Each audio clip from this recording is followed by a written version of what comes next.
بسم اللہ الرحمن الرحیم۔ لقد کان لکم فی رسول اللہ اسوۃ حسنہ۔ صدق اللہ العظیم وصدق رسولہ النبی الکریم الامین۔ ان اللہ وملائکتہ یصلون علی النبی یا ایہا الذین آمنوا صلوا علیہ وسلموا تسلیما۔ الصلاۃ والسلام علیک یا سیدی یا رسول اللہ وعلی آلک واصحابک یا حبیب اللہ۔ الصلاۃ والسلام علیک یا سیدی یا خاتم النبیین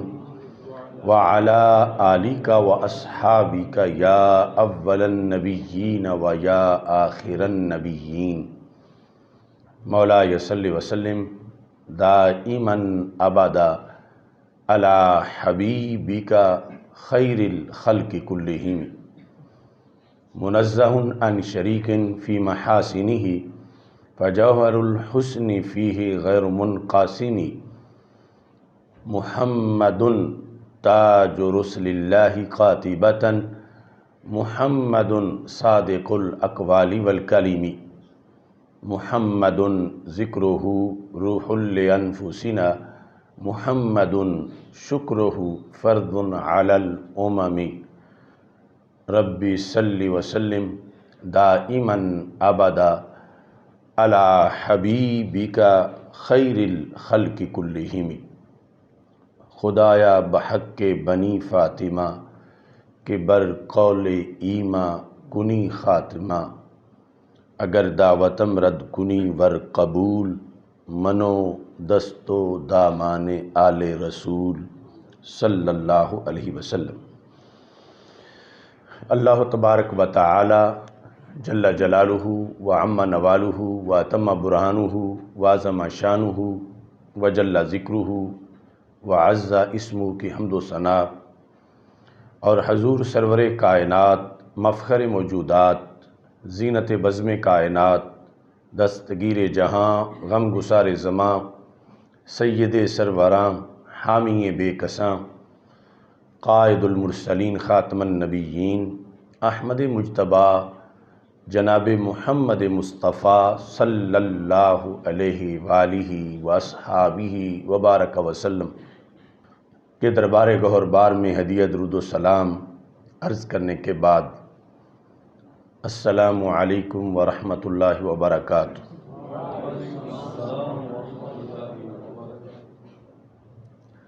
رب ذوالجلال کے فضل اور توفیق سے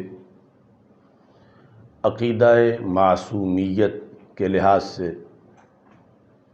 مسلسل گفتگو جاری ہے۔ اس سے پہلے مباحث معصومیت کانفرنس کا انعقاد کیا گیا، جس میں بندہ ناچیز نے تقریباً 3 گھنٹے اس موضوع پر کچھ اعتراضات کے جوابات پر گفتگو کی، اور اس سے پہلے معصومیت کے مختلف عنوانات پر کانفرنسز کا انعقاد کیا گیا۔ آج معصومیت اور خطائے اجتہادی اس موضوع پر آغاز کیا جا رہا ہے اس بحث کا، اور اس نشست میں ایک حصہ اس کا پیش کیا جائے گا، اور انشاءاللہ اس کے بعد مسلسل اس پر بہت سے خطابات ہوں گے۔ چونکہ معصومیت کا عقیدہ اہمیت کے لحاظ سے اتنا اہم ہے کہ جو معصوم ہیں انہیں کوئی معاذ اللہ معصوم نہ مانے تو پھر بھی جہنمی بن جاتا ہے، اور جو معصوم نہیں انہیں معصوم مانے تو پھر بھی جہنمی بن جاتا ہے۔ اس بنیاد پر اس عقیدے کی جو حدود ہیں ان کی شناخت بڑی ضروری ہے، تاکہ کوئی بھی غیر معصوم کو معصوم نہ مانے، اور جو معصوم ہیں ان کو معصوم ماننے کے لحاظ سے کسی طرح کی کوئی کمی یا تنقیص معاذ اللہ نہ کرے۔ اس وقت زیادہ بحث معصومیت کے اس محاذ پہ ہو رہی ہے کہ جو غیر معصوم کو معصوم قرار دیا جا رہا ہے، دوسری طرف یعنی معصوم کو معصوم نہ ماننا، اس کے لحاظ سے بالخصوص تفہیم القرآن کے لحاظ سے جو ہم نے مودودی کا عقیدہ بیان کیا، انبیاء کرام علیہم السلام کے لحاظ سے اس کے چند حوالہ جات دیے، وہ دوسرا پہلو ہے کہ تنقیص والا، کہ جو معصوم ہیں انہیں بھی نہ ماننا، اور یہ پہلو ہے غلو والا کہ جو غیر معصوم ہیں ان کو بھی معصوم ماننا۔ روافض تو یہ صدیوں سے مانتے آ رہے، لیکن اب معاذ اللہ چلتے چلتے یہ سلسلہ اہل سنت کی طرف سرایت کرنے لگا ہے، بلکہ کافی حد تک کر بھی چکا ہے۔ اور پھر آگے اس کی دو قسمیں ہیں کہ کچھ تو اب اعلانیہ تقریریں کر رہے ہیں کہ سیدہ طیبہ طاہرہ حضرت فاطمہ رضی اللہ تعالی عنہا معصومہ ہیں، یہ تقریریں کچھ لوگ کر رہے ہیں، جس پر ہمارے اکابر کے فتوے ہیں کہ جو اس طرح کہے وہ سنی نہیں رہتا اور حکم کے لحاظ سے پھر جہنمی بن جاتا۔ اس میں یہ لوگ ابھی تھوڑے ہیں اہل سنت میں کہ جو لفظاً معصومیت بول کے حضرت سیدہ فاطمہ الزہرا رضی اللہ تعالی عنہا و سلام اللہ علیہا کے لحاظ سے گفتگو کریں، لیکن زیادہ خطرناک وہ طبقہ ہے جو معصومیت کا قول تو نہیں کرتا، کہتے یہی ہیں کہ ہم ان کو معصومہ نہیں مانتے، وہ محفوظہ عن الخطا ہے، مگر عقیدہ وہی رکھتے ہیں، بلکہ بیان وہی کرتے ہیں جو معصومیت کا مفہوم ہے اور معصومیت کا مصداق ہے۔ تو حکم میں شریعت کے اندر یہ دونوں ایک ہی چیز ہے، یعنی کسی کو ڈائریکٹ لفظوں میں معصوم ماننا یا معصوم کا لفظ بولے بغیر معصومیت سے اس کو متصف ماننا، اور اس سے خطا کا امکان جو ہے، یہاں تک کہ خطا اجتہادی کا امکان، اس کی بھی نفی کر دینا۔ اگرچہ زبان سے کوئی کہتا رہے کہ میں ان کو معصوم نہیں مانتا، لیکن جس وقت وہ خطا اجتہادی کی بھی نفی کر دے گا تو پھر یہ ہوگا کہ یہ لفظ تو نہیں مانتا، مگر جو معصومیت کا مفہوم ہے اس سے فلاں ذات کو متصف سمجھتا ہے۔ اب یہ جب سے یہ سلسلہ جاری ہے گفتگو کا، اس میں جو اس معصومیت غیر اعلانیہ یعنی لفظ محفوظ کا بول کے ماننا معصوم، اس میں بہت سے لوگ تو ابھی چھپے ہوئے ہیں، پردہ ہے ان پر، نجی محفلوں میں بولتے ہیں، لیکن اس سلسلہ میں طاہر القادری نے جو پچھلے دنوں اپنے لیکچر دیے ہیں، اس میں اس نے جو دلائل دیے ہیں اور جو اس کے اندر گفتگو کی ہے، وہ معصومیت جو کہ غیر اعلانیہ معصومیت ہے، یعنی روافض تو اعلانیہ معصومیت کے قائل ہیں کہ حضرت سیدہ فاطمہ الزہرا رضی اللہ تعالی عنہا معصومہ ہیں، یہاں تک کہ ان کے نزدیک معصومہ ہونے کے لحاظ سے ان سے خطا اجتہادی بھی ممکن نہیں، جبکہ ہمارے نزدیک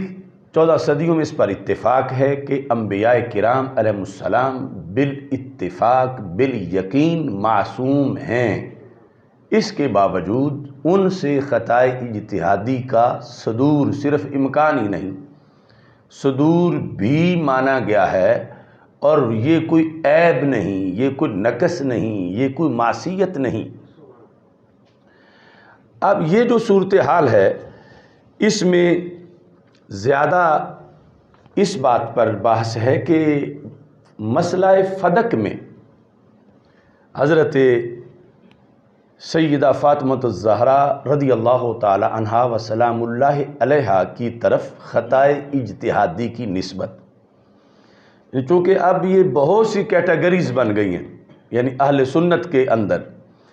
یعنی ایک تو وہ طبقہ ہے جو کہتا ہے کہ امکان خطا ہے ہی نہیں، اور طاہر القادری نے بھی وہ لفظ اپنی تقریر کے اندر واضح طور پر بولے ہیں، کہتا ہے نہ کسی خطا کا امکان ہے، نہ کسی خطا کا امکان ہے۔ اس فدق والے موضوع میں وہ مزید گفتگو سے پہلے ناظرین وہ کلپ سن لیں اور اس کے بعد پھر اس کا اگلا حصہ پیش کیا جائے گا، چونکہ اس میں صرف آج تمہیدی گفتگو ہوگی۔ ان کا سوال بھی مبنی بر حق تھا اور حق تھا، سیدنا صدیق اکبر رضی اللہ تعالیٰ عنہ کا جواب بھی مبنی بر حق تھا۔ سوال و جواب میں کسی سمت کوئی خطا نہیں، اور نہ کسی خطا کا امکان، اور نہ کسی خطا کا امکان، اور نہ کسی خطا کا امکان۔ یہ تو مختصر جواب ہے کہ آپ کا سوال حق پر مبنی تھا، سیدنا صدیق اکبر کا جواب حق پر مبنی تھا۔ تو یہ جو اس کا بیان ہے اس میں ہے کہ بڑا بظاہر اس نے ایک دل کو پسند آنے والی بات کی، جو عوام یا جو اصول سے ناواقف لوگ ہیں وہ کہیں گے تو یہ تو سارا مسئلہ ہی ختم ہو گیا، یہ تو بہت اچھا ہو گیا، مگر نہ حدیث کے لفظ اس کی اجازت دیتے ہیں اور نہ ہی 14 صدیوں کے ائمہ کی تصریحات اس بات کی اجازت دیتے ہیں جو کہ طاہر القادری نے جہاں سے اگلی بات کا رستہ نکالا ہے۔ تو حضرت سیدہ فاطمۃ الزہرا رضی اللہ تعالی عنہا اور حضرت سیدنا صدیق اکبر رضی اللہ تعالی عنہ کا یہ جو فدق کے لحاظ سے معاملہ ہے، تو طاہر القادری اس میں یہ کہتا ہے نہ ان کے سوال میں خطا تھی، نہ سیدنا صدیق اکبر رضی اللہ تعالی عنہ کے جواب میں خطا تھی، ان کا سوال بھی یعنی سیدہ فاطمہ رضی اللہ تعالی عنہ کا سوال بھی مبنی بر حق تھا، اور حضرت سیدنا صدیق اکبر رضی اللہ تعالی عنہ کا جواب بھی مبنی بر حق تھا۔ سوال جواب میں کسی سمت کوئی خطا نہیں اور نہ کسی خطا کا امکان ہے، نہ کسی خطا کا امکان ہے، یہ اس نے الفاظ تو کہتا ہے مختصراً جواب یہ ہے کہ آپ کا سوال حق پر مبنی تھا اور سیدنا صدیق اکبر رضی اللہ تعالیٰ عنہ کا جواب حق پر مبنی تھا۔ اب یہ بات جو ہے کئی لوگوں نے اپنے خطوط میں بھی لکھی ہے، یہاں تک کہ ہمارے مرکزی جامعہ محمدیہ نوریہ رضویہ بھکی شریف کا جو خط ہے اس میں بھی یہی بات لکھی ہوئی ہے، اور اس کے علاوہ سید ارشد سید کاظمی شاہ صاحب جو ہیں ان کا جو مفہوم ہے وہ بھی اس کے ساتھ ملتا جلتا ہے، اگلی مثال کے لحاظ سے جو بعد میں طاہر القادری نے بھی اور انہوں نے بھی دی۔ یہ بظاہر تو یعنی ایک بڑا دل ربا پیغام ہے، مگر حقیقت میں قرآن و سنت سے خیانت بھی ہے اور بغاوت بھی ہے۔ اب یہ نہیں کہ جو جس نے لکھا ہے اس پر خیانت اور بغاوت کا فٹ بھی کیا جائے، ہاں یہ شخص جو اس پر برسریام دلائل دیتا رہا اس کا مطلب اس کو اصول کا پتہ ہے، لیکن جان بوجھ کے جس طرح اس نے درجنوں دیگر مسائل کے اندر حق کو چھوڑا ہے اور قرآن و سنت میں خیانت کی ہے، جس طرح کہ یہ کرونا کے مسائل میں ابھی وہ سارا ہمارا پروگرام منظر عام پہ نہیں آیا جس میں اس نے واضح حدیث کے لفظ جو ہے وہ چھوڑے ہیں صرف اپنا مطلب ثابت کرنے کے لیے۔ اب یہاں پر سب سے بڑا جو